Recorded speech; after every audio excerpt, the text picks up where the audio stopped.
Abran sus Biblias en el libro de Hebreos. Hoy iniciamos un nuevo libro. Bueno, invitarlos. El martes estamos iniciando también Levíticos.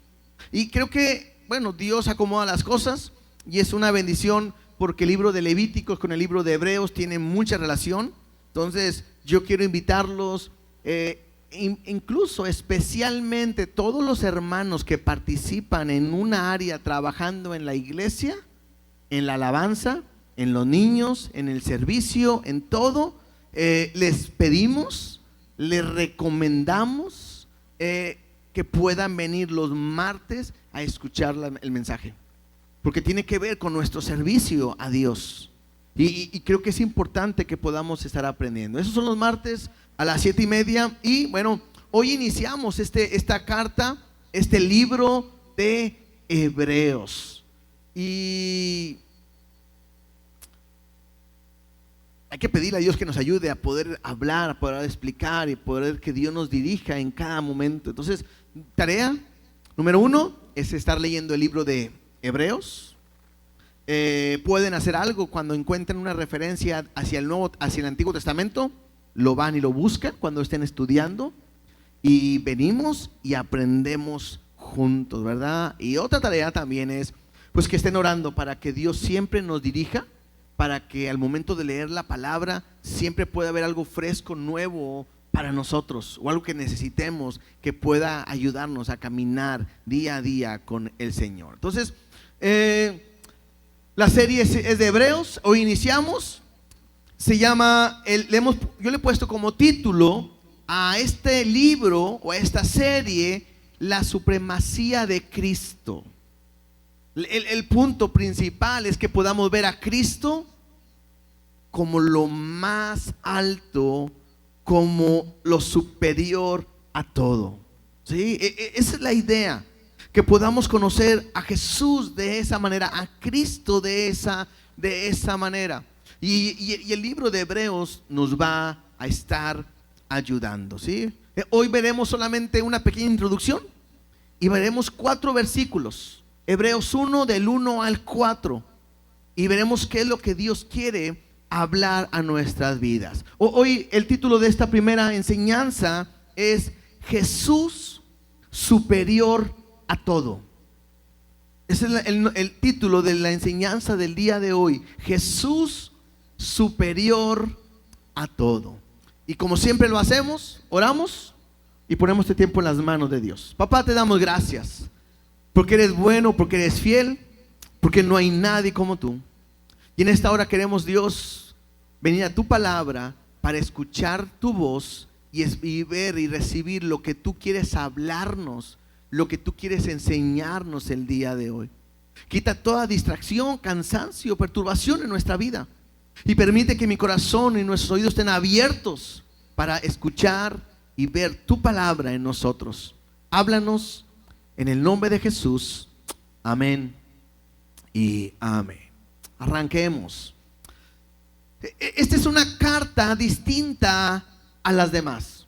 Si ustedes ven las demás cartas, siempre se presenta sobre quién es el autor y a quién está dirigido, ¿no? Estamos entrando en esta sección de cartas generales, porque en las primeras pues son cartas paulinas, pero son cartas generales porque fueron escritas por otras personas. El autor de este libro realmente no se sabe quién es. Algunos dicen que es Pablo el autor, pero para no redondear en tantas cosas, la manera en que aborda los temas, la manera en que confronta, la manera en que se desarrolla, la manera en que se escribe, descalifica completamente que es Pablo el que lo ha escrito. Algunos dicen que lo escribió Pablo, escribió y lo tradujo Lucas, pero bueno, en sí no se sabe. Otros dicen que probablemente que lo escribió fue Bernabé. ¿Se acuerdan de Bernabé? Que es un compañero de Pablo porque él era un levita y conocía muy bien las cosas del sacerdocio. Entonces, algunos lo consideran, pero otra vez no está. Algunos piensan que probablemente lo escribió Apolos. ¿Se acuerdan también de Apolos que vienen en el Nuevo Testamento? Porque la Biblia lo describe como un hombre elocuente, un varón elocuente y poderoso en las escrituras. Y que probablemente él pudo haber escrito por la capacidad de conocimiento del Antiguo Testamento, y algunos. Otros llegan a decir que fue Priscila y Aquila, y que este matrimonio que también lo vemos en el Nuevo Testamento, pero otra vez, incluso que lo escribió esta Priscila, y que fue un escrito por mujer y todo, nada de eso está comprobable. Y bueno, no podemos decir quién es el autor, sencillamente porque la carta no lo dice. Y podemos aprender algo. No importa quién haya escrito Hebreos, hay indicios simplemente que fue bastante tiempo en un periodo temprano del Nuevo Testamento, probablemente entre el 67 y el 69 después de Cristo, antes de la destrucción del templo, porque probablemente todavía estaban haciéndose sacrificios y todo. Entonces probablemente entre esa fecha fue. Esta carta no tiene un fin de enseñanza doctrinal. O sea, no es una carta que está enfocada en escribir una doctrina, más bien es como una exhortación. Lo comentan así: empieza como un ensayo, después continúa como un sermón y al final termina como una carta. Y algunos dicen, vamos a verlo mejor simplemente como que es un sermón. Pudiéramos pensar que es el primer bosquejo o en la primera predicación escrita de un autor, ¿sí? Y esto lo ven porque en Hebreos, si gustan tantito ir, Hebreos capítulo 13, versículo 22. Hebreos 13, 22 dice así: os ruego, hermanos, que soportéis la palabra de exhortación, pues os he escrito brevemente. Entonces me dice que es una palabra de exhortación. Recuerden que la palabra exhortar no es regaño. La palabra exhortar tiene que ver más bien con animar, ¿sí? Animar, ayudar, alentar a seguir adelante. No sabemos tampoco a qué comunidad cristiana está escrita. Se llama Hebreos porque esta carta contiene una gran cantidad de referencias, más de 80 referencias del Antiguo Testamento.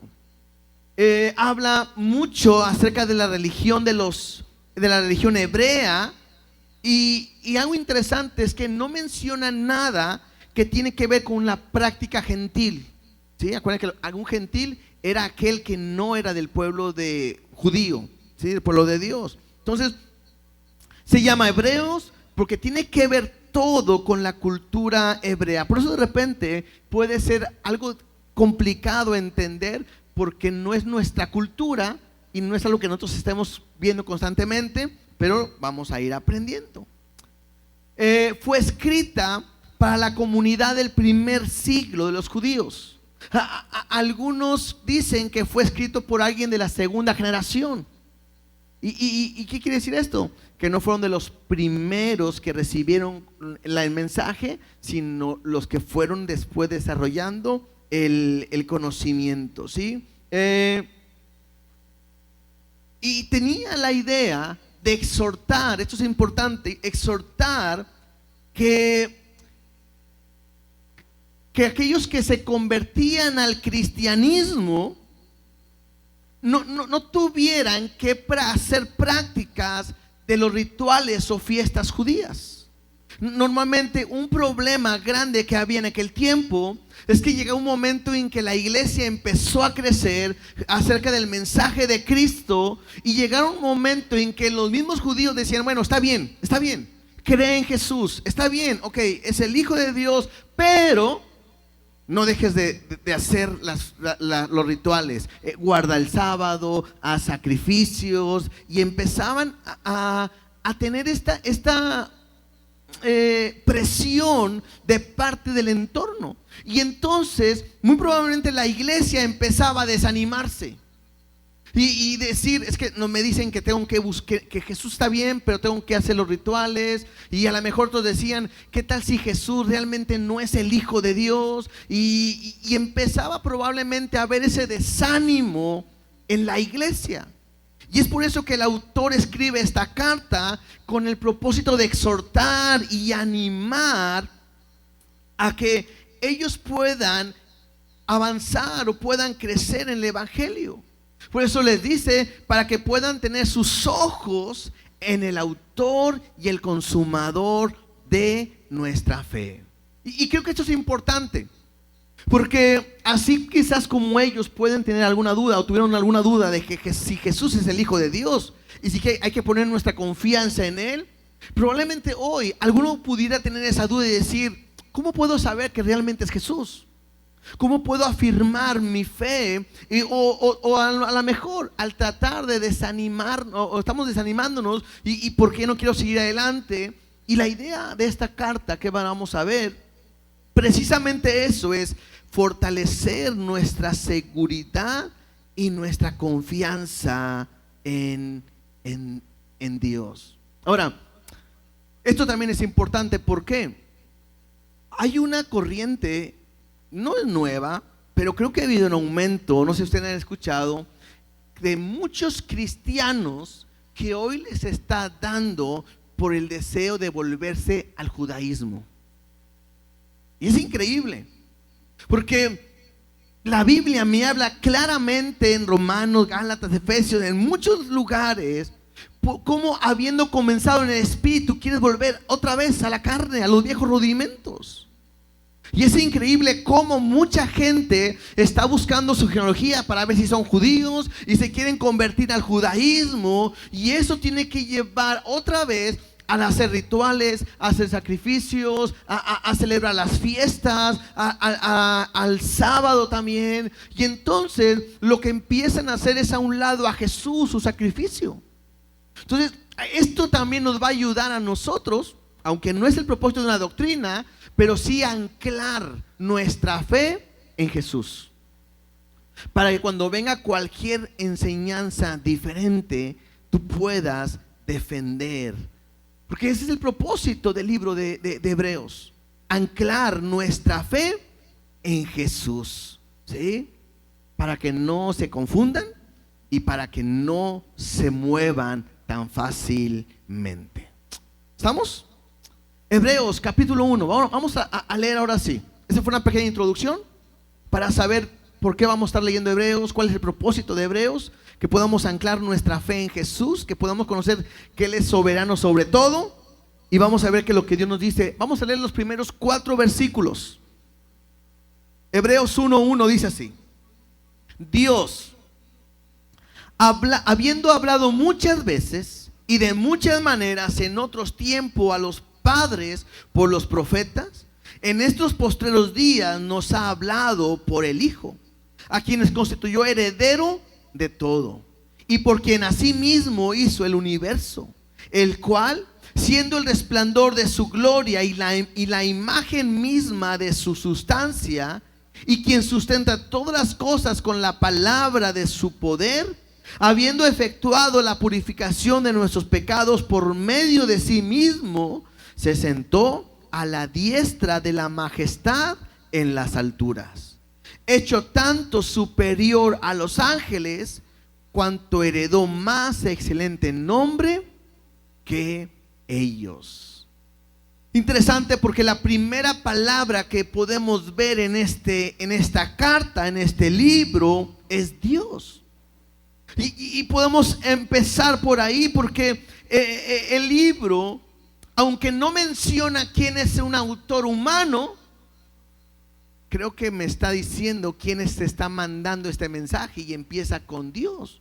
Entonces, vuelvo a decir, aunque no sabemos quién lo escribió, pero podemos saber que esta inspiración viene completamente del Espíritu Santo. Y es Dios hablando. Entonces, todos aquellos que quieren escuchar la voz de Dios, bueno, creo que esta carta nos va a ayudar a escuchar la voz de Él. Porque cuando me dice la primera palabra, Dios me está expresando quién es Él. Él es el creador, el soberano del universo, el eterno. Ahora, este libro no trata de explicar o probar la existencia de Dios. O sea, no es un libro que empieza a explicar la existencia de Dios, sino que es un libro que considera que nosotros sabemos ya quién es Dios. Es como cuando empezamos a leer Génesis. En el principio creó Dios los cielos y la tierra. Y no empieza explicándote y un fundamento, simplemente dice Dios creó. Entonces este mismo libro es igual. Está hablando de Dios. Y a Dios podemos darnos cuenta que existe. ¿Por qué? Pongan ahí tanto su dedo, Romanos 1:20, o yo lo leo aquí, como gusten.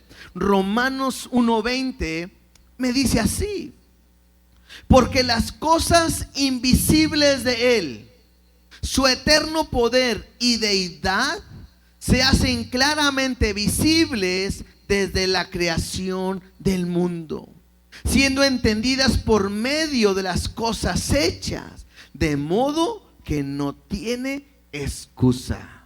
Entonces, una evidencia para nosotros que sabemos quién es Dios es la misma creación me muestra quién es Él.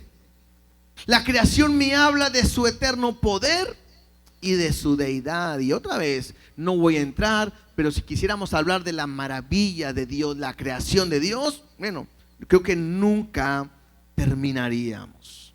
Entonces, nosotros sabemos que Dios existe por la misma creación. Ahora, hay otra evidencia que también me muestra que Dios existe. Una vez podemos hablar de la creación. La segunda, ¿cuál es? Nuestro argumento personal. O sea, nuestra experiencia con Él y mi testimonio es una evidencia clara de la existencia de Dios. ¿O no es así? ¿Cuántos de ustedes saben que Dios existe? Levanten la mano. ¿Cómo saben? Y la mayoría va a decir: lo he sentido, me ha hablado, me ha cambiado, me ha transformado, es una realidad en mi vida. Entonces puedo entender eso, que Dios existe. Y entonces me dice otra vez Hebreos 1:1, dice: Dios, habiendo hablado muchas veces y de muchas maneras en otros tiempos a los padres por los profetas. Creo que la importancia de este libro no está tanto que si Dios existe, sino lo que quiere mostrar este libro es que Dios habla. Y no solamente habla, sino que ha hablado. Y me dice claramente que Dios ha hablado muchas veces y de muchas maneras. Y eso es una realidad, porque podemos ver a través de la Biblia que Dios habla a través de parábolas. ¿Se acuerdan? Usa historias para dar una enseñanza. Otra manera en que Dios habla, hablando de muchas maneras, a través de una narrativa histórica. Hemos escuchado el pueblo de Israel, cómo Dios los libró, los rescató. Es una manera en cómo Dios ha hablado. Una confrontación profética. Acabamos de terminar el libro de Isaías. Y el libro de Isaías era eso, una confrontación con el pueblo profética. Dios ha hablado a través de los salmos, a través de proverbios y bueno, etcétera. De muchas maneras Dios ha hablado y me dice que a través a los padres, a través de los profetas. Si pudiéramos mencionar algunas cosas que todos conocemos, bueno, eso espero, es que Dios habló a Moisés a través de una zarza ardiendo. ¿Se acuerdan? Otra manera en que Dios ha hablado es a través de una voz suave y apacible. ¿A quién le habló así? A Elías, ¿se acuerdan? A través de una voz suave, apacible, tranquila, Dios le habló a Elías. Dios ha hablado a través de visiones celestiales. ¿Podemos hablar de quién? Pues Isaías, precisamente. Isaías es un gran ejemplo de lo que es Dios habló a través de una visión. Dios ha hablado a través de incluso de crisis familiares. ¿Te acuerdan a quién usó para hablar de crisis familiares? A Oseas. Y si no saben la historia, bueno, puede también ir a leerla después. Dios habló a través de un canastillo de frutas, Amós, y trae un mensaje muy fuerte también ahí. Dios habló a través, ¿hasta de quién? Hasta de un burro, ¿verdad? Y a veces decimos, si Dios usó un burro, que no me use a mí, ¿verdad? O sea, Dios habla de muchas maneras, y ya ha hablado, y es una realidad. Dios habla incluso el día de hoy. Dice, Dios habiendo hablado muchas veces y de muchas maneras en otro tiempo por los padres de los profetas, versículo 2, en estos postreros días nos ha hablado por el Hijo. Entonces, cuando la Biblia me habla de estos postreros días, se refiere a la era del Mesías. Porque en el momento en el que el Mesías viene, cuando nació Jesús, en ese momento empiezan los últimos tiempos. Y estamos viviendo los últimos tiempos. Y entonces antes habló a través de los profetas. Creo que esto es interesante para aquellos que nos gusta, bueno, nos gusta no, aquellos que les gusta andar detrás de los profetas para que les digan su futuro. ¿Sí o no? Hay gente que es así. Yo sé que ustedes no, es en otras iglesias, ¿verdad? Pero es interesante que puedan entender. Dios antes hablaba a través de profetas. Versículo 2, en estos postreros días nos ha hablado por el Hijo. Y esto es bien interesante, porque no se trata que Jesús haya traído un mensaje del Padre, sino más bien que Jesús es el mismo mensaje de Dios. La idea de que Jesús es mucho más que un profeta es que al profeta se le reveló un mensaje y lo transmite. Pero Jesús no viene a transmitir un mensaje, sino Jesús viene a vivir la palabra, el mensaje de Dios. Jesús mismo es el mensaje de Dios revelado a nosotros. Por eso es Dios que tomó forma de hombre, siendo semejante a nosotros. ¿Para qué? Para darnos el mensaje de Dios y para darnos a conocer a Dios. Es interesante. No solo es la palabra de Dios, sino Jesús es la misma personalidad de Dios. Un versículo nada más para como referencia, Juan 1:18. Juan 1:18 dice así: a Dios nadie le vio jamás. El unigénito Hijo, que es Jesús, que está en el seno del Padre, Él le ha dado a conocer. La única manera de llegar a conocer a Dios es a través de ¿quién? De Jesús. Y a Jesús lo conozco ¿cómo? A través de la palabra. Por eso de repente nos dicen, ¿por qué en esa iglesia se encargan, están tan enfocados en leer palabra y Biblia y Biblia y Biblia y Biblia y Biblia? Porque nosotros enseñamos la palabra que es Jesús, para poder conocer a Dios. Si yo me enfoco a estar hablando mis historias, mis chistes, porque yo me sé buenos chistes quizás, ¿no? Y si no, me los aprendo y los traigo y los trato de divertir, pues van a irse escuchando, pues a lo mejor una motivación.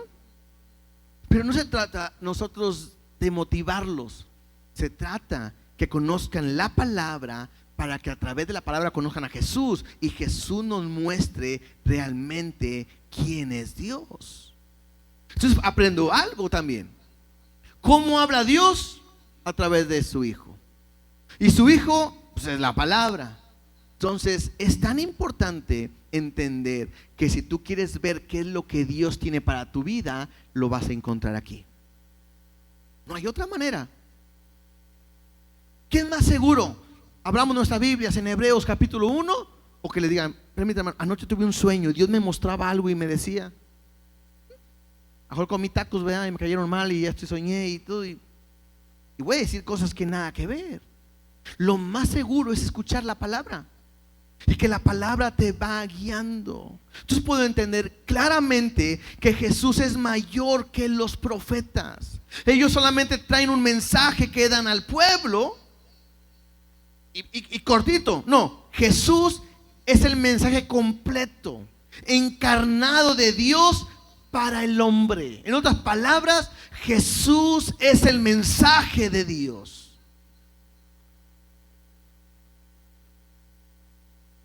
Ahora, esta primera parte de la carta de Hebreos que estamos viendo me va a mostrar que es Dios el que nos va a presentar a su Hijo. O sea, interesante, porque no es como Jesús hablando de sí mismo. No, es Dios hablando de su Hijo. Y bueno, esto es bien especial, porque tengo que ver cómo Dios describe quién es su Hijo en el libro de Hebreos. Y aunque no es una descripción completa, porque hay muchas características o atributos de Jesús que no se mencionan, pero me menciona, vamos a ver el día de hoy, 8 características que el Padre menciona acerca de su Hijo, que me va a ayudar a entender o a demostrar que es mayor a todos. ¿Estamos? En el versículo 2 dice, voy a leer 2 y 3. Y en estos postreros días nos ha hablado por el Hijo. Ya leímos hasta ahí. Y empezamos. A quien constituyó heredero de todo, y por quien asimismo hizo el universo, el cual, siendo el resplandor de su gloria y la imagen misma de su sustancia, y quien sustenta todas las cosas con la palabra de su poder, habiendo efectuado la purificación de nuestros pecados por medio de sí mismo, se sentó a la diestra de la majestad de las alturas. En esta primera parte hay 7 cosas que podemos resaltar. En el versículo 4 viene la octava, pero la primera que podemos resaltar, y puedes subrayar si quieres ahí en tu Biblia, dice, a quien constituyó heredero de todo. Esto empieza describiendo algo glorioso de parte de Jesús. Otra vez, ¿quién habla? Dios. ¿Qué dice acerca de su Hijo? Que Él es el heredero, o Él lo constituyó heredero de todo. Sabemos que la Biblia me dice que de Jehová es la tierra y su plenitud, el mundo y los que en él habitan. Bueno, todo lo que es de Dios se lo ha dado ¿a quién? A su Hijo. Y eso me ayuda a entender algo. Todos nosotros le pertenecemos a Él. Él es nuestro creador. Y al ser nuestro creador y ser nuestro Dios, Dios se lo ha dado a Él todo. O sea, no sé, tan fácil como así alguien que tiene mucho dinero y de repente muere y le da una herencia a tal persona y le dice, a tal persona le doy todo cuanto tengo. ¿Sí? Son muy padres esas historias, ¿verdad? Cuando dicen, es que no sabía que tenía un tío lejos y me lo dejó todo, ¿eh? Y ahora soy millonario. ¿Y qué puedo hacer con ello? Lo que sea. Porque eso es mío. Y con él puedo hacer lo que yo quiera. Bueno, Dios, el dueño de todo, lo ha entregado todo a su Hijo. ¿A quién? A Jesús. Y si Dios es dueño de todo y se lo dio a su Hijo ahora es el dueño ¿de qué? De todo. Así tan sencillo, no hay más que hablar. Esto me habla y tiene que Jesús es preeminente. ¿Qué quiere decir preeminente? Que está colocado en un lugar superior o más elevado. Entonces, Él tiene el lugar más alto y es el dueño, el heredero de todo. Primera característica. La segunda, dice, por quien asimismo hizo el universo.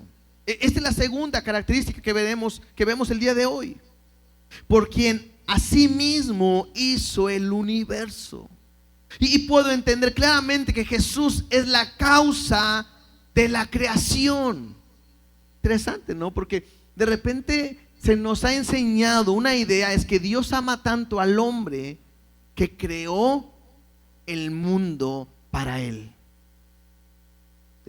Hay enseñanzas así, tan claras, donde dicen, es que mira, Dios te ama. Y así como cuando alguien va a tener un hijo y todavía el hijo no nace, pero le preparan su cuarto, su cuna, su ropa y está todo preparado. Todavía no llega, pero esto ya es de él. Y al momento que llega es, mi hijo, este cuarto lo hicimos para ti. A veces se piensa así en el hombre. Y se cree que este mundo fue creado para el hombre, pero no es así. La creación, el propósito y todo está enfocado completamente en Jesús. Mira Colosenses capítulo 1, versículo 15, 16 y 17. Colosenses 1:15 dice así: Él es la imagen del Dios invisible. ¿De quién está hablando? Pues de Jesús, ¿verdad? Ahorita acabamos de leer que a Dios nadie lo ha visto más, pero Jesús, el unigénito, Él lo ha dado a conocer. Entonces Él me dice, Él es la imagen del Dios invisible, el primogénito de toda creación. Aquí importante, no quiere decir que fue el primero que fue creado, sino me habla de un lugar, está arriba de toda la creación. ¿Estamos bien así? Porque recuerden que Jesús no fue creado, Cristo no fue creado, Él es Dios, Él existe, Él es. Cuando me habla del primogénito, me habla como que el primer lugar en toda la creación. Versículo 16: porque en Él fueron creadas todas las cosas. Entonces, si Jesús fue creado, ¿cómo pudo haber creado Él mismo? No. Jesús ya existe, o Cristo ya existía, y Él creó todas las cosas. ¿Cuáles? Las que hay en los cielos, las que hay en la tierra, visibles e invisibles, sean tronos, sean dominios, sean principados, sean potestades. Todo fue creado por medio de ¿quién? ¿Y para quién? Entonces, esa ideología humanista donde te quieren hacer creer que eres tú un rey o un sacerdote y que Dios te creó todo y que tú vas a gobernar, y bueno, no está enfoque, no está bien puesto. Sí, un día gobernaremos, pero porque Cristo es la cabeza y yo soy su cuerpo, entonces Él gobierna y simplemente yo estoy con Él. Pero me habla de que todo fue creado por medio de Él y para Él. Versículo 17: y Él es antes de todas las cosas, y todas las cosas en Él subsisten. Entonces, claramente lo podemos entender. Jesús es el creador de todo. Otro pasaje claro está en Juan 1:1, o del 1 al 3. Juan 1, del 1 al 3 me dice: en el principio era el verbo, y el verbo era con Dios, y el verbo era... Hemos aprendido que el verbo aquí es ¿qué? La palabra. ¿Y la palabra quién es? Jesús. Entonces, en el principio era el verbo, y el verbo era con Dios, estaba con Dios, pero el verbo también era Dios. Este era en el principio con Dios. Todas las cosas por Él, por el Verbo fueron hechas, y sin Él nada de lo que ha sido hecho fue hecho.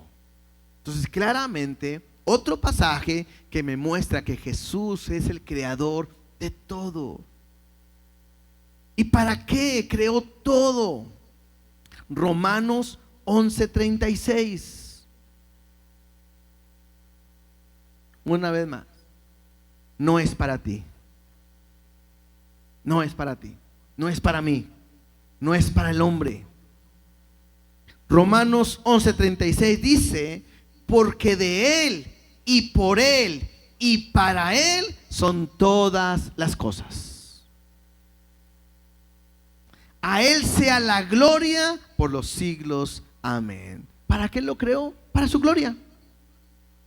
Por eso cuando uno ve el mundo tan perfecto, su creación tan perfecta, el humano y todo, la única manera de poder expresar eso es gloria a Dios. Solamente Dios podía hacer algo tan perfecto. La gloria es para Él. Él es el que lo ha hecho todo. Entonces, si Él lo ha hecho todo, Él es el dueño de todo, mi vida le pertenece a Él, ¿qué tengo que hacer? Entregar mi vida completamente a Él. Número 3. Tercera cosa. Regresemos ahí a Hebreos. Capítulo 1. Versículo 3. Siendo el resplandor de su gloria. Hablando de esta gloria que Dios ha creado, bueno, Jesús es el resplandor de la gloria del Padre. Esta palabra en el original me habla de un resplandor que brilla desde una fuente de luz. Ese es el significado original. Es del resplandor que brilla de una fuente de luz. Y bueno, creo que la manera más fácil de explicar este punto, a hablar que Jesús es el resplandor de la gloria de Dios, es como cuando nosotros volteamos a ver al sol. A simple vista, ¿podemos ver el sol? No. ¿Pero qué es lo que vemos? ¿O por qué no podemos verlo? Porque hay unos rayos de luz que son lanzados. ¿Cómo? Si yo no puedo ver el sol, ¿cómo puedo ver que está el sol? A través del resplandor o a través de la luz que sale de esa fuente de luz. ¿Cierto? De la misma manera, nosotros no podemos ver al Padre directamente, pero sé que existe y lo puedo conocer a través de ese resplandor de su gloria que es Jesús. No hay otra manera de poder verlo. Y incluso aquí mismo en la iglesia, si ahorita apagamos las luces, podemos ver que hay lugares donde sale la luz, entra más bien, y es como que un rayito. ¿Y qué? Puedo ver. ¿Cómo sé que está el sol? Por ese rayo, por ese resplandor de una fuente de luz. Igual, de la misma manera, Jesús viene a ser ese resplandor de la gloria de Dios. A Dios nadie lo vio jamás, pero Jesús, el Hijo, Él lo ha dado a conocer. Y cuando conoces a Jesús, puedes conocer completamente a Dios. Cuarta razón. Dice, Él es la imagen misma de la sustancia. Aquí la palabra imagen tiene un sentido más con la palabra carácter. Carácter, ¿sí? No es carácter, esta palabra. Y tiene la idea de una huella o un grabado. La manera en que yo pude entenderlo en una explicación y puedo comentarlo de esta manera, es como, ¿han visto cuando alguien o antes hacían una carta y la iban a sellar? Ponían una cera y agarraban un anillo o un sello y lo plasmaban en esa cera, y al momento de quitarlo quedaba grabada la misma imagen. ¿Sí? Bueno, esa es la idea que tiene cuando hablan de que es la imagen misma de su sustancia. O sea, Jesús no es diferente al Padre. Incluso cuando Jesús habla del Espíritu, le dará otro consolador, es otro de la misma sustancia, uno igual a Él. Entonces, cuando hablamos de Jesús y que es Dios, no es algo diferente a y que se parece, sino es algo igual, de la misma imagen. Por eso es importante que cuando alguien quiere conocer a Dios, la única manera es a través de Jesús, porque Jesús es la imagen exacta. Bueno, otra vez, tú tienes el sello, lo plasmas ahí o lo grabas, y al momento de quitarlo es la misma imagen, no cambia, no es nada diferente. Cuando uno voltea y conoce a Jesús, bueno, uno realmente conoce lo que es Dios. Por eso dice, lo leímos ahorita, a Dios nadie lo vio jamás, pero el unigénito del Hijo que está en el seno del Padre, Él lo ha dado a conocer. Este punto Jesús lo afirmó, lo explicó en Juan capítulo 14, versículo 8 y 9. Si gustan ir, Juan capítulo 14, 8 y 9.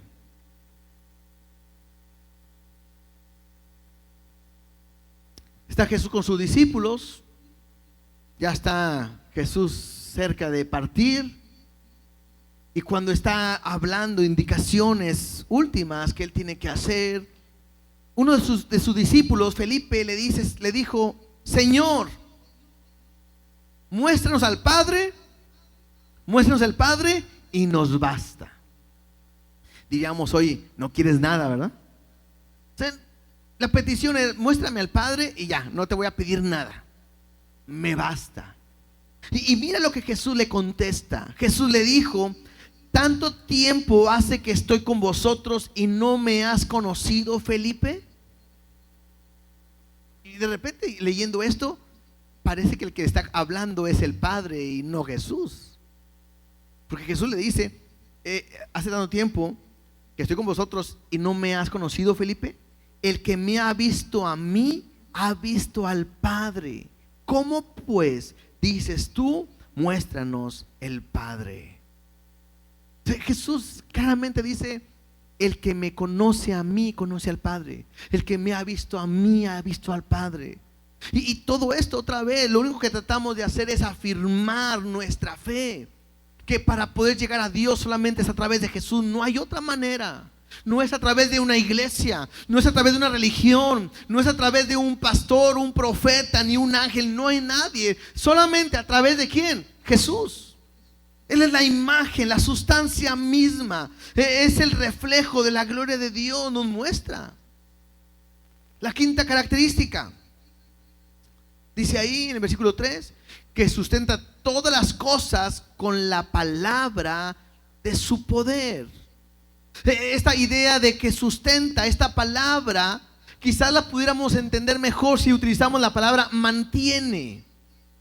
Entonces mantiene todas las cosas con la palabra de su poder. Y interesante, porque no tiene la idea de algo que sostiene pasivamente.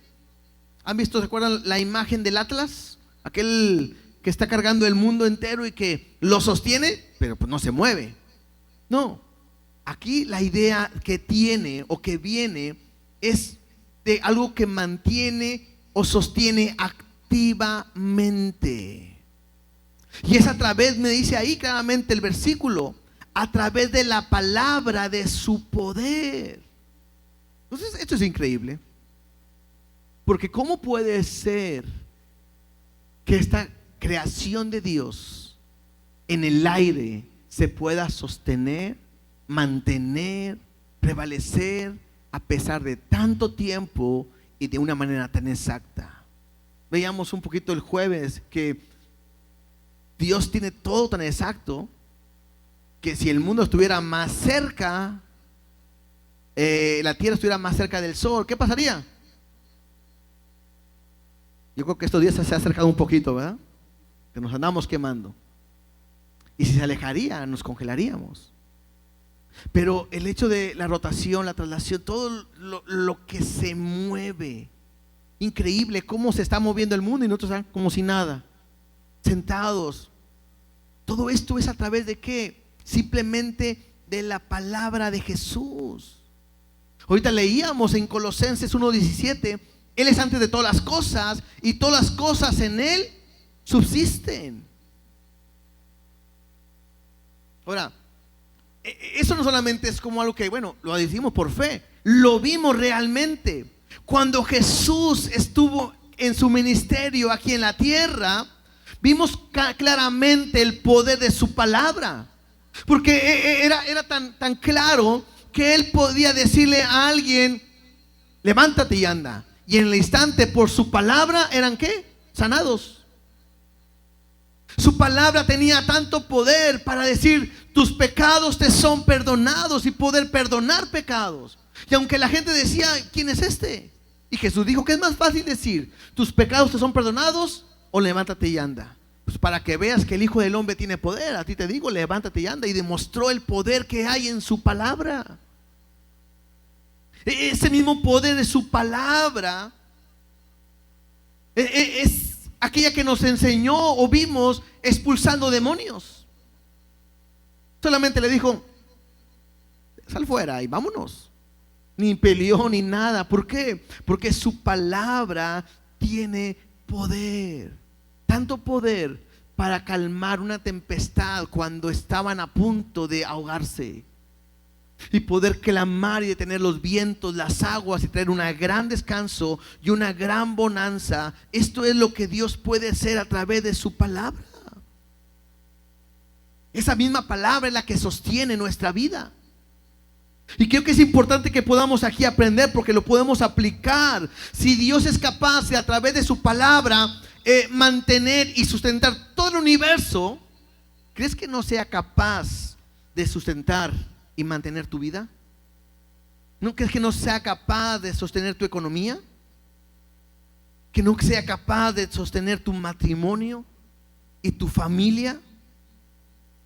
Es Él, a través de su palabra. Una vez más, ¿por qué? Porque en su palabra está ese poder. Entonces, ¿a dónde vamos? A la palabra. No puede haber mejores palabras que la Biblia. Nunca se pueden comparar a las mejores palabras del más elocuente expositor o predicador o sabio hermano. La palabra que puede transformar tu vida y serte diferente, esa es la palabra de Dios únicamente. Característica número 6. Dice, habiendo efectuado la purificación de nuestros pecados por medio de sí mismo. Y es que hemos aprendido algo. Si Jesús ha demostrado su gran poder y su sabiduría, también nos ha demostrado su gran amor. Porque siendo quien era y nunca habiendo fallado ni pecado y siendo obediente hasta la muerte, fue hasta la cruz del Calvario a dar su vida por ti y por mí, a rescatar y a pagar algo que era inalcanzable para todos. Llegó un momento donde los animales cubrían los pecados, pero no perdonaban. Llegó un momento donde Dios dijo, ya no más, ya no quiero más de esa sangre. Y el que se tuvo que apuntar fue su Hijo. Y demostró su amor estando dispuesto a venir, a ser golpeado, azotado, maltratado, herido, para mostrar su amor para cada uno de nosotros. Estuvo dispuesto a purgar una culpa y una vergüenza por todos nuestros pecados. Por medio, dice ahí, de sí mismo, mostrando que nadie más lo podía hacer, ni aún nosotros mismos. Esto me habla del gran amor de Jesús, dispuesto a dar su vida en sacrificio en la cruz de Calvario para hacernos libres de la esclavitud del pecado. para poder acercarme completamente a Dios. Y ahora, bueno, podemos estar con Cristo en santidad y en justicia. Número 7, séptima característica. Se sentó a la diestra de la majestad en las alturas. Esta es una posición majestuosa y gloriosa. ¿Te acuerdas que una mamá de algunos discípulos, ¿verdad?, que van con Jesús, le dice: Señor, te voy a pedir algo nomás. Una cosa que te pido, que cuando estés en tu reino a mis hijos lo hagas sentar uno de un lado y otro al otro lado, ¿verdad? Y otra vez, no quieres nada más, ¿verdad? Y Jesús le dice: a mí no me toca hacer eso. A quien le toca es al Padre. Y al Padre le ha dado ese honor a su Hijo. Y a Él lo ha sentado a su diestra. Jesús está en la diestra del Padre, sentado en el lugar glorioso, porque Dios le ha dado un nombre que es sobre todo nombre. O sea, es más grande que estar encima de toda la creación. Mira, unos versículos nada más. Primera de Pedro 3:22. Primera de Pedro 3:22 dice: quien habiendo subido al cielo está a la diestra de Dios, y a Él están sujetos ángeles, autoridades y potestades. Clarito, ¿no? Un lugar superior y con un gobierno y una autoridad. Salmo 110:1. Salmo 110:1 dice: Jehová dijo a mi Señor: siéntate a mi diestra hasta que ponga a tus enemigos por estrado de tus pies. Entonces, esto me habla de la autoridad y la soberanía que tiene Jesús. Dios le ha dado el nombre de Señor de señores, Rey de reyes, y está arriba, encima de todo. ¿Estamos? Versículo 4, Hebreos 1:4, y veamos la última característica. Hecho tanto superior a los ángeles, cuanto heredó más excelente nombre que ellos. La octava característica es que es superior a los ángeles. Le dio un nombre que no hay otro nombre como él. En ningún otro hombre hay salvación. Y entonces Dios le dice, otra vez es Dios diciendo quién es su hijo y cómo es su hijo, y hablando de características de su hijo, y él dice: él es superior a cualquier ángeles. Interesante, porque dice tanto superior, o sea, no es como que arribitita, no, tanto o mucho superior a los ángeles. Entonces, el hecho de que diga que es superior no solamente es como un título, sino me habla o describe una naturaleza y el carácter completamente de Jesús. También es importante entender este punto, porque el antiguo pacto vino a Moisés por mano de los ángeles, pero el nuevo pacto llegó a través de uno superior, y es Jesús. El antiguo pacto llegó a través de Moisés por ángeles, pero este nuevo pacto lo dijo mismo Jesús. Ahora, esto era un punto importante tanto en aquel tiempo como el día de hoy, porque hay una tendencia de repente de adorar a los ángeles. A muchos de ustedes le enseñaron el ángel de la guarda, mi dulce compañía, no me desamparen ni de noche ni de día, y empezamos, ¿verdad? ¿No es cierto? Porque pensamos, es que el ángel está contigo y te aguarda, y pensamos que los ángeles tienen, bueno, sí, tienen un lugar especial, pero mi mirada no puede estar puesta ni en los ángeles ni en la adoración de los ángeles. Mira, Gálatas 1:8, simplemente como una referencia de un peligro que había en aquel tiempo.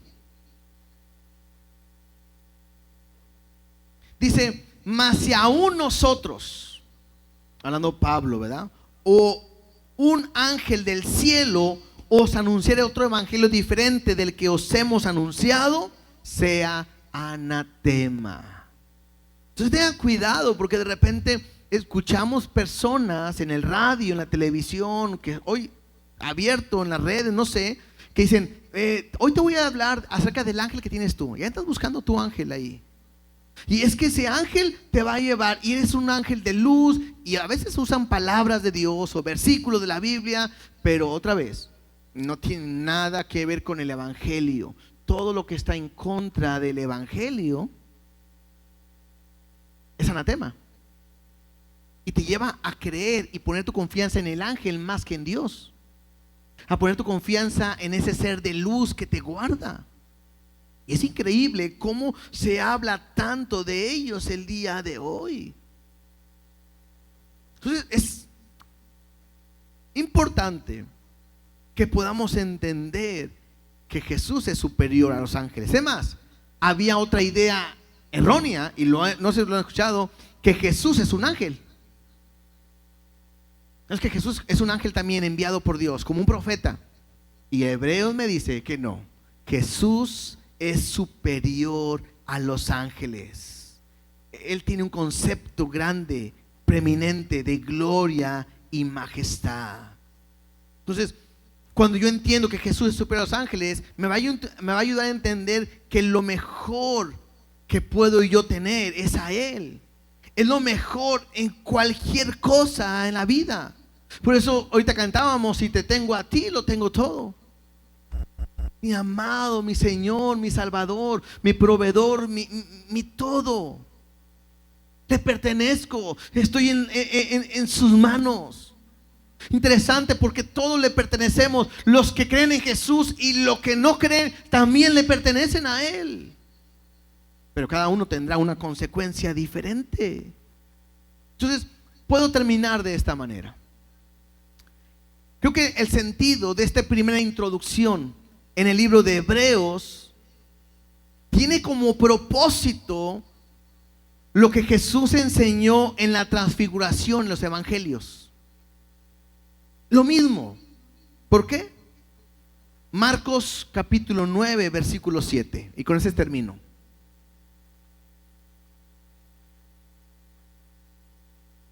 Si gustan ir pasando los músicos. Marcos capítulo 9, versículo 7. ¿Se acuerdan de la transfiguración? ¿Sí? El pasaje, si no lo leen ustedes en su casa. Pero mira lo que dice el versículo 7. Y entonces vino una nube que les hizo sombra.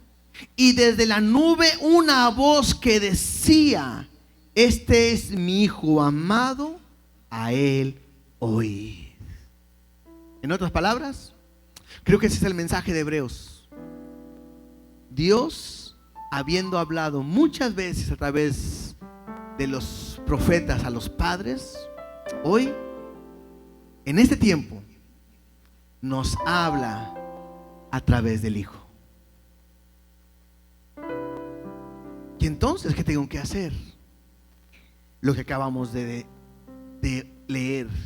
Porque esta nube es Dios hablando. Una vez más. Y esa nube solamente te dice el día de hoy: Jesús es mi Hijo amado, a Él oíd. Y creo que eso me ayuda a entender a quién debo de conocer, a quién debo de escuchar y con quién debo de estar. ¿Con quién? Con Jesús. Puestos los ojos en Jesús, el autor y el consumador de nuestra fe. Este libro de Hebreos quiere poner esa ancla en tu vida. A lo mejor tú me vas a decir: bueno, yo ya lo sé, yo no creo en imágenes, yo creo en Jesús. Pero a lo mejor te hace falta conocerle como es. Y el libro de Hebreos nos ayudará a conocerlo, para que tú puedas conocer a Cristo como el heredero, para que puedas conocer a Cristo como el creador, que puedas conocer a Cristo como el revelador de la gloria de Dios, que puedas conocer a Cristo como el sustentador, que puedas conocer a Cristo como el redentor. Que puedas conocer a Cristo como el soberano y que puedas conocer a Cristo como el supremo. Nosotros estamos aquí por Él. Esta reunión es por Él y para Él, y a Él sea la gloria. Hoy vivo para Él, hoy vives para Él, hoy respiras para Él, le pertenecemos. Arriba, supremo, soberano es nuestro Dios.